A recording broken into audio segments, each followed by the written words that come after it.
what is going on? This is the Club of the Man, 1993, coming at you for, I believe, the 13th. Yes, the 13th review in this SummerSlam retro and review series, as we are now on SummerSlam 2000. That's right, we're out of the 90s, we're now into the 2000s. So it's starting to feel like we're getting towards the end. Well, we're not quite halfway done yet, but I am definitely going to dedicate a little bit more time trying to get this series done, and of course my Passage to Hall and Two for Let's Play also. I've been dragging my feet on both of those. Well, again, SummerSlam I planned on dragging my feet for, but now I have more time. I just want to take advantage and get it done with. But yeah, we're on SummerSlam 2000 now, which wasn't a bad show. I mean, not many of the matches were that memorable, but they weren't that bad either. Like, they were good for what they were. Only one match I remember watching, I'm just like, this is pathetic. Like, I didn't like it. We had a match that was almost a classic, but was, of course, outdone at WrestleMania 17 when they did the match again, and I thought it was even better than the one we had here at SummerSlam. The main event wasn't too bad either. I just thought the story was just a little bit weird. But we also, around this time, had a lot more talents coming in that were like, the 2000 roster was definitely one of the best established rosters, I'd say, the company has had. A lot of guys, who were solid for the main event scene, and also we had guys as well who were mid-carders, but were definitely due to someday be main eventers. Of course, we didn't have Stone Cold Steve Austin around this year because he had neck surgery, and of course, again, he'd be on limited time. But of course, it would lead to him eventually taking the title off of The Rock at WrestleMania 17 in that shocking heel turn, which again was not best for him, but for the moment that it was for WrestleMania 17 and how great that show was, it was definitely well worth it, definitely. So let's get right into this show. SummerSlam 2000. August 27, 2000 at the Raleigh Entertainment and Sports Arena in Raleigh, North Carolina. We start off with the tag match. It was Right to Censor, Stevie Richards, Bull Buchanan, and The Godfather taking on a team of Rikishi and Too Cold, which is Sky Duhati and Brian Christopher. Just an okay tag match, just an average for what it was. Everybody, of course, loved Rikishi and Too Cold.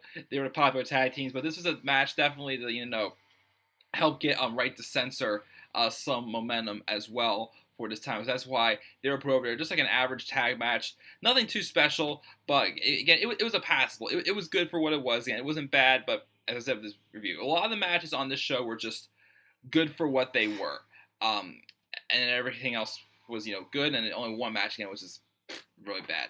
But this wasn't too bad. This is like an average match. I mean, it was average opener. Just did what it needed to get people over. We then had a match. It was Road Dogg taking on X-Pac. They're both still like heel members of the Generation X, but Road Dogg was kind of more so like leaning towards more of the face direction in this feud. It seemed like they just had like a brief little match just to prove who's a better man, where they were fighting over, and then wasn't anything too special. X-Pac won the match. I think X-Pac was more the heel, again, I said before, than Road Dogg was. I've heard a lot of people say how X-Pac apparently wasn't that great of a heel. He definitely should have been a babyface. And I guess, I think X-Pac, when the referee wasn't looking, did hit Road Dogg with the low blow. And after the match, I guess I think it was Road Dogg said, all right, you proved here who's a better man. And then he hit him with his finisher just to get revenge for what he did to him, hitting him in the groin. Nothing really too special really about it. Just another match. It was good for what it was. Nothing that great though. X-Pac wins though by pinfall after he sneaks a low blow in on Road Dogg. Then we had this match. It was a little strange, but I think for the moment wasn't bad. But the match was not anything special though at all. It was a tag team match for the Intercontinental Championship. It was Val Venus, the Intercontinental Champion, and Trish Stratus taking on Latino Heat, Eddie Guerrero, and Chyna, which of course is a year after. Last year Chyna was still Triple H, but somewhere in the mix there, Triple H and Stephanie got married and kind of wrote Chyna out of the storyline pretty much with Triple H, and she's gone her own ways to, and now it was the Latino Heat love story with Chyna and Eddie Guerrero, which I've heard is is definitely one of the best, love angles in WWE. Well, some people think that, at least. I would like to see, definitely more of what goes on to it. But the match, for what it was okay. I mean, the stipulation was here whether if Chyna or Eddie would win the match, one of them would be Intercontinental Champion. And Eddie seemed that he was, for it. I think eventually though Chyna, actually 8 days later, I think Chyna did drop the belt to Eddie. I don't know if it was the end of Latina here. Again, I don't know the whole story, but so pretty much, again, Trish was just in Val Venus' corner, just making just a tag match. But Trish was definitely very green at the time, which is what kind of hurt this match. Like, it wasn't anything that special at all. Of course, though, I mean, even though she got offense in on Val Venus, Chyna still won the match though by pinning Trish Stratus, and Val Venus got mad at Trish Stratus because at the time also Trish Stratus wasn't really a wrestler. She was more meant to be just a manager for Val Venus. But of course, eventually leads to Trish Stratus become one of the greatest women's wrestlers of all time, definitely. That's why she's number 30 in the women's Royal Rumble match this past year. But yeah, the match was just okay. Wasn't anything too special. I mean, it was good for having, a moment in history with Chyna winning the Intercontinental title. The match could have been a little bit better, I thought. I mean, Chyna definitely, could definitely hang with the boys in the matches. I mean, I feel like they could definitely, given her some better material to work with here. But she wins the match. 8 days later, though, she dropped the belt to Eddie. I'm not sure what the story is there, but I would be interested in seeing what happens, though, with it. So, Chyna becomes the new Intercontinental Champion in an okay match. Then we had a match. It was Jerry the King Lawler taking on Taz. It was just a weird dynamic because Jerry was still, a heel commentator, but he was playing a babyface in this match because Taz was constantly attacking JR. So this was pretty much Lawler just, sticking up for JR and doing JR's work that JR wouldn't be able to do in the ring. The match is average. Again, it was more of an angle. Some of these matches were more of an angle, but they were still, all right for what they were. Even though, knowing me, I'm not the biggest fan of having, just an angle taking place at like a big pay-per-view like SummerSlam, just a set for things to come or whatnot. Well, I mean, it can happen, but I feel like there needs to at least be a match.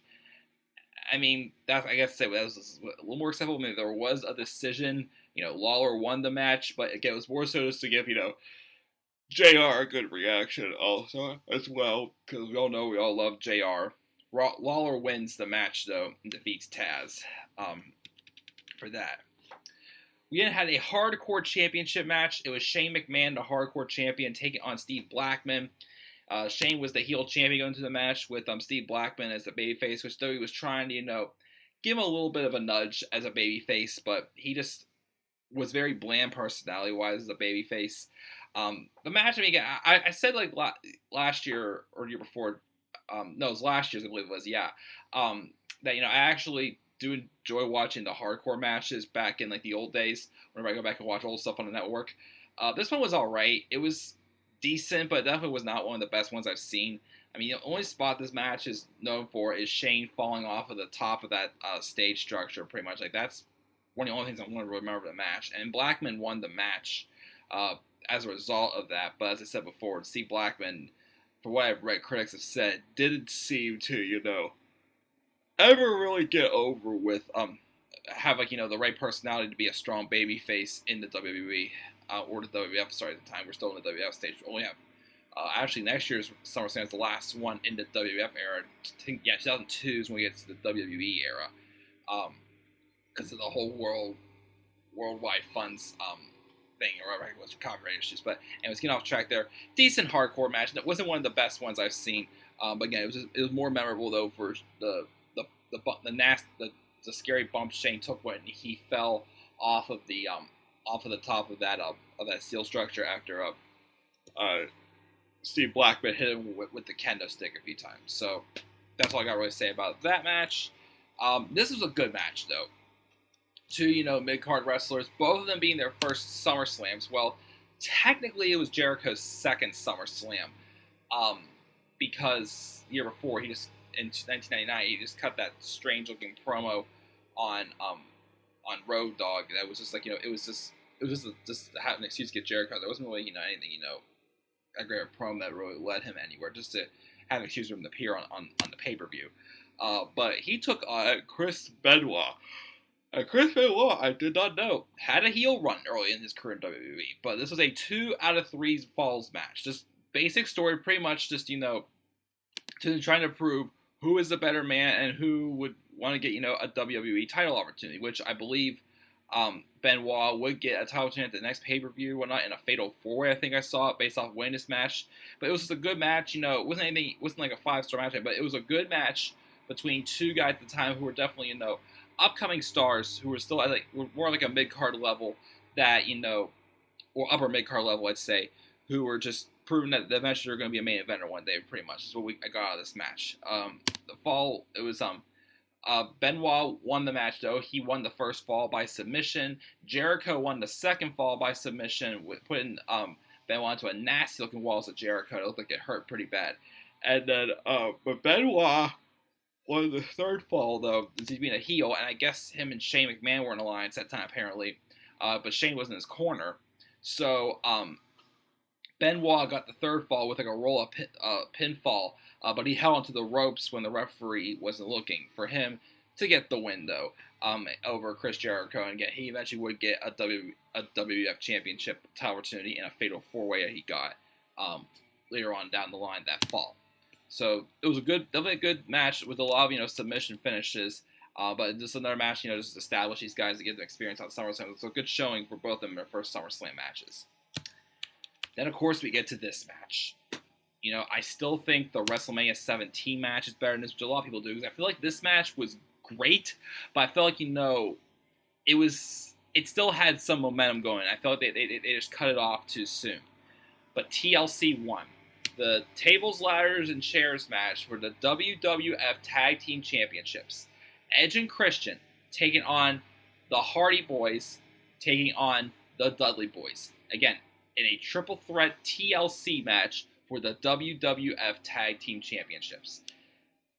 These were 6 guys who just knew how to use the weapons right and take the nastiest looking bumps, the high flying bumps. Of course, the one spot, I believe it was either Devon or Bubba, one of the two, was pushed off the ladder and they fell into a stack of like 4 tables and whatnot, just like, what these guys would give up to put their bodies on the line. And of course, the moment also where I think it was Jeff and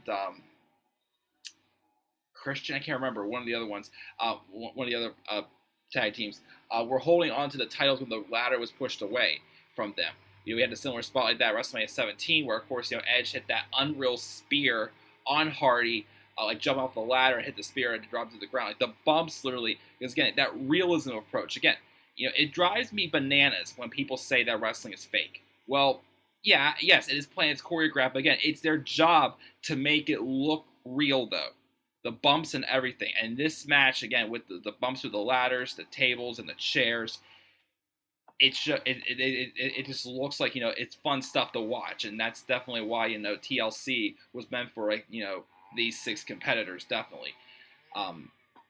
Edge and Christian did retain the tag titles again. The match was great, but it wasn't quite a classic. I felt like it could have given just a little bit more time. I thought it was cut us a little too early. But we do have the classic. I feel the matchup was just that much better at WrestleMania 17, though. So, again, I would like to definitely go back and watch that match again sometime. But this match, definitely worth checking out. These are the guys who just made TLC great. So, that was that match. Edge and Christian won. Then we get this match. The Cat with Al Snow taking on Terry Runnels with Perry Saturn in her corner in a thong stink face match. Of course, at the beginning of this video, that there was a lot of established talent on the roster. Now the women, though, not so much.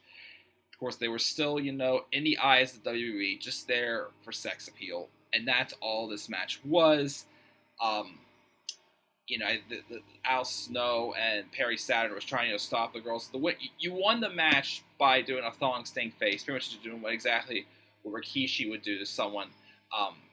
You win once you hit that on your opponent. It was just to show off some lady parts, pretty much. Well, I shouldn't say lady parts, but just show off some ladies in bikinis, pretty much. That's all it pretty much was. Lolita and Trish days are coming soon, though, so we'll hopefully, get some good women's wrestling. We haven't gotten too many so far. Again, the only women's match I've enjoyed so far in the SummerSlam review series is a match between Alundra Blaze and Bull Nakano. I believe it was at SummerSlam 94 or 92. I can't remember now, but it's been a while since I've seen that SummerSlam. Well, not that long, but still, I just don't have the greatest memory with it. But that was the best women's match I've ever seen so far. But yeah, this definitely the lowest point of the night. And then we had this match. It was The Undertaker taking on Kane. Originally, I think this match was supposed to be Undertaker versus Big Show, from what I've heard. But apparently, Big Show wasn't in the greatest shape at the time, so instead they substituted for Undertaker and Kane. I guess, they didn't really, have a story really, though, for it, since, they changed their mind on it and whatnot.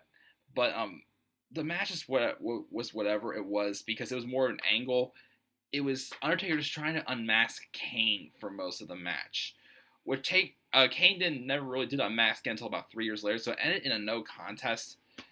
It was weird, and I mean, it was definitely, the Thon stink face the Thong stink face match, definitely the worst match. It's probably the second worst, I felt, in my opinion. It was what it was. Taker was just trying to unmask Kane for however long they fought. Nothing too special about that. No contest. And then we have our main event. It was a triple threat match for the WWF Championship. The Rock taking on Kurt Angle, taking on Triple H. Now, this match was good, don't get me wrong.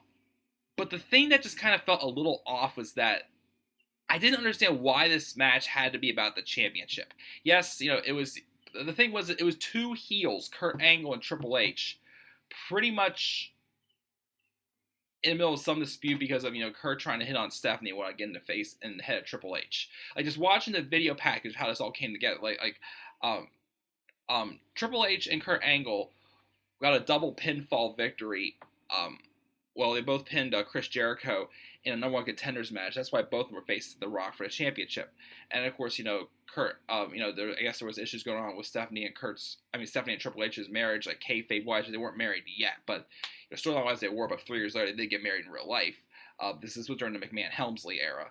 I guess Kurt Angle was taking advantage of the broken relationship and whatnot, and it was just going back and forth and everything. So Kurt Angle's acting like he wants to be there for Stephanie. They want to be friends, but he's definitely hitting on her a little bit. I guess on SmackDown 3 days before, she shared a kiss. He kissed Stephanie after Stephanie got knocked out by hitting her head off the steel steps. Of course, Triple H knows this is all going on, and there's bad blood between him and Kurt. But it's none of them feels like it's just The Rock brawling against two people though who are just having issues with each other because of Triple H's rocky marriage right now it's going. So it was still a good story for what it was, but I just didn't get why The Rock in the championship we had to throw it on this. If none of it really seemed to center around. It seemed in my opinion, they should have had just the two of them fight again on another episode or something like that, and decide number one contender there, and then feud with each other afterwards. They did feud with each other afterwards, but I just feel it was just still strange, but it was still good for what it was though. Throughout the night, people are asking Stephanie stuff again. It's why did she, seem like she liked the kiss with her and Kurt on SmackDown 3 days ago? And she says, well, Kurt is a good kisser, and Triple H telling her to stay away from Kurt. Before the match started, though, Kurt Angle came out and pretty much said how, he's sorry that, he's not ashamed of, kissing Stephanie McMahon and whatnot. Triple H came out. They started brawling before the match started because the match couldn't start until The Rock came out. And then there was a spot where Triple H was about to hit a pedigree on Kurt Angle, but the table gave out. And when the table gave out, though, you do see Triple H, somewhat breaking character a little bit, but not that bad. But Kurt did take a nasty bout and suffered a concussion. So they did storyline wise, take Kurt out of the match briefly. The Rock came down, him and Triple H started fighting. It was just weird because the 2000s, for WrestleMania 16 and SummerSlam, it probably should have been just Triple H and Kurt Angle. Triple H and The Rock fighting, honestly. But they had to insert other people into the matches, which kind of, took away from the quality a little bit, but they were still good for what they were.